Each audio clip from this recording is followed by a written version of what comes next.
Donald Trump është zyrtarisht kandidati republikan për Shtëpinë e Bardhë.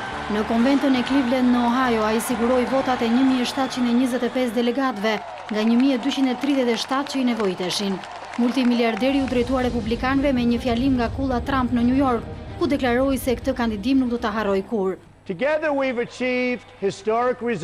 Së bashku ne arritëm rezultat historik me numrin më të madh të votave në total në historinë e Partisë Republikane. Kjo është një lëvizje, por duhet I shkojmë deri në fund kësaj rruge. Përpjekjet e një pjesë të delegatëve për të ndryshuar rregullat në konvent dështuan dhe pas një udhëtimi 13 mujor dhe lënien pas të 16 rivalëve, Trump u bë kandidat zyrtar. Në ditën e parë të konventës, vëmendja u përqendrua tek bashkëshortja e tij Melania dhe akuzat se fjalimi I saj ishte në disa momente kopje e fjalimit të Michelle Obamës në vitin 2008, ndërsa në ditën e dytë, kreu I dhomës së përfaqësuesve Paul Ryan u bëri thirrje delegatëve të bashkohen rreth Trump.